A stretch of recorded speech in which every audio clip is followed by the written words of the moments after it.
you've been with everybody's got big hopes and dreams, and I'm sure when the trade happened, you had those emotions. But is part of you just a little surprised that you're still here?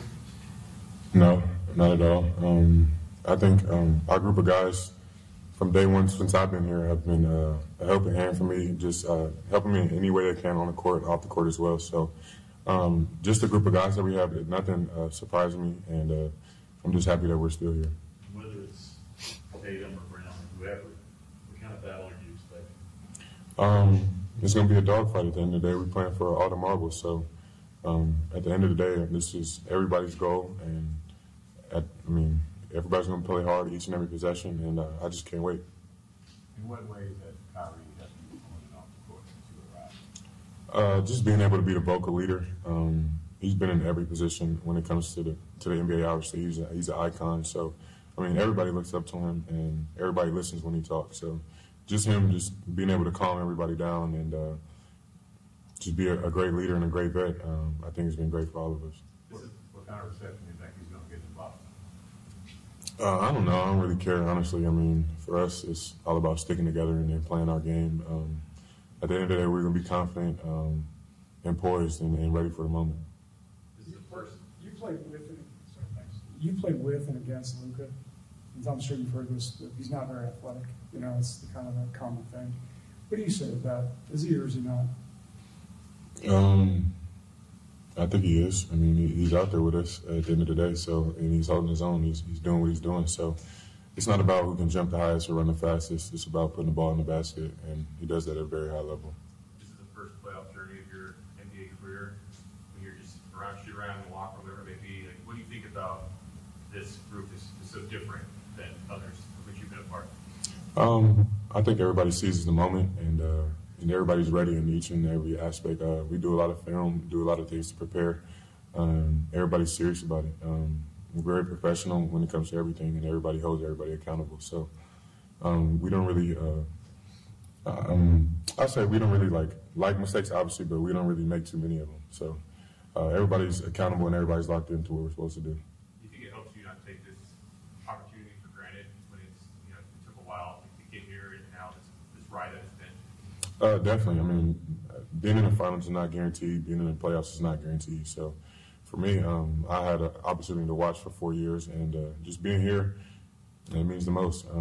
Just being able to be here and each and every day just continuing to play, continuing to have our season going. Everybody wishes to be here, and everybody wants to be here as a player. I think it's been basically a month since stand up business post. Has it slowed down at all? Because I don't see it slowing down. No, not at all. I've had a lot of love. A lot of T-shirts have been made.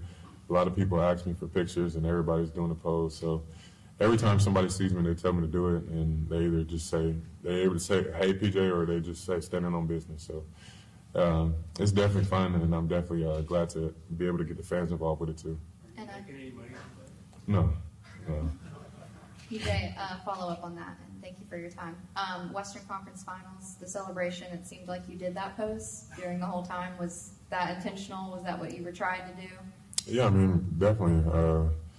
I think everybody's excited. Everybody was doing all types of different poses. So for me, I just wanted to take a little picture and post it for everybody to see. So I think for us, it was just excitement in the moment, and everybody's just happy, obviously. Yeah, and you were one of the first ones to kind of go live in the locker room on Instagram. Just talk about what that locker room was like and just kind of that experience for you and Daniel Gafford. You posted from the bottom now to the top. Just what was that like? I'm pretty sure he didn't expect to be here just like I didn't. So for me, it was just a lot of emotions, obviously, coming from Charlotte and not really winning a lot of games to being in the finals, so in a matter of months. So I think it was a quick turnaround, obviously, for both of us, and we're just extremely grateful, and we're not taking anything for granted. How the coaching job has JP done this postseason in your mind?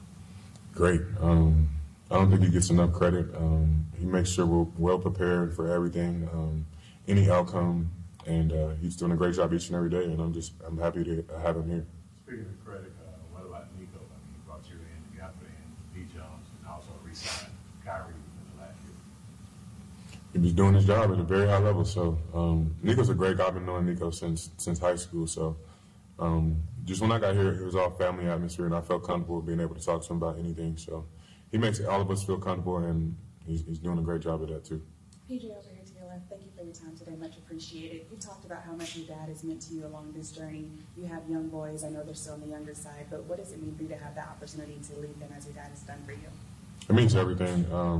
Just being a dad, I think it made me more mature and made me grow up a little more. So just having them watch my every move, it just makes me smile, and just knowing sometimes it's not about me, it's about them. So just trying to lead them in a direction, in a great direction, and hopefully have them do anything they want to do, and I'm just going to be here supporting them.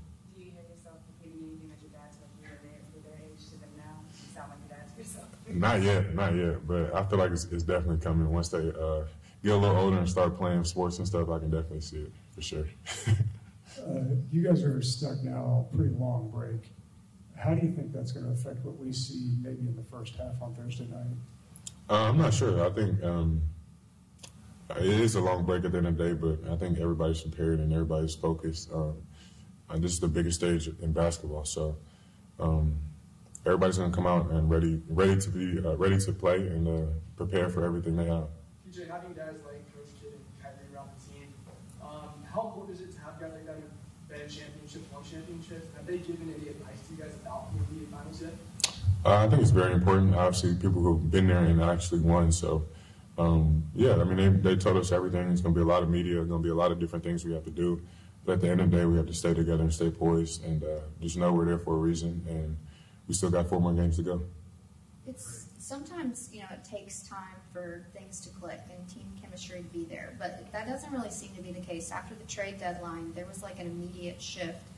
It's almost like a puzzle piece was kind of fitting into place. So from your perspective, just talk about how fast this team has built this team chemistry and just the bond that you guys share, because it's pretty remarkable that it was in such a short span of time. I think we have a group chat and we talk to each other a lot. We hang out a lot. I think pretty much everybody's like connected, I would say. And when we're on the court, it just feels like we're all one, and we don't really get mad at each other. We hold everybody accountable.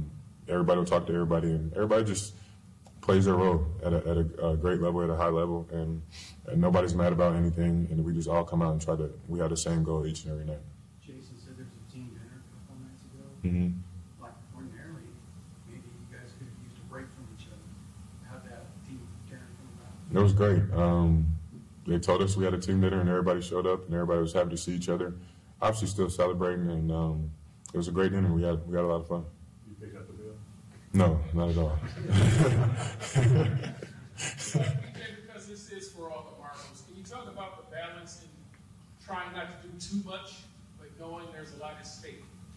I think obviously there is a lot at stake, but for us, we have to do the same thing that got us here, and let's play great basketball. So we can't, obviously, the light's going to be bright. We can't focus on that. At the end of the day, we focusing on basketball, matchups, and stuff like that. So, like I said, Kyrie's done a great job of keeping us poised and keeping us ready. So I'm excited, and I can't wait. Trade back from home, and the post thing happens, and now you're going to the finals with your home team. Has there been a moment in the last couple of days when you kind of looked around and said, "This is all the way out"? Not yet, because the goal is still out there. We still have to win 4 games, but I try to stay locked in and try not to do all that yet. So I'm obviously excited to be here, excited for the moment, but the job's not finished, and we still have to win 4 games. Since this is at home, are they extra distracted here as opposed to Charlotte? I don't really get out the house much, so the only thing that's distracting me is my kids, my wife, and my family. So I wouldn't even call them distractions, but no, not at all. I've just been comfortable here. I pretty much know a lot of people here, know a lot of food places, so I'm just comfortable. There's been a lot of discussion about Kyrie and Luka and their statuses for their all-time best backcourts, especially offensively. You know what they can do, but why do you think they've been able to work so well together? They play off each other at a very high level. They both can do pretty much everything on the court, so and they both bring so much attention to themselves that it makes the game a lot easier for the other one. So they pretty much do everything offensively at an elite level. So it's hard to guard a one-on-one, and they just whatever the defense gives them, they take, and they make the game easy. We're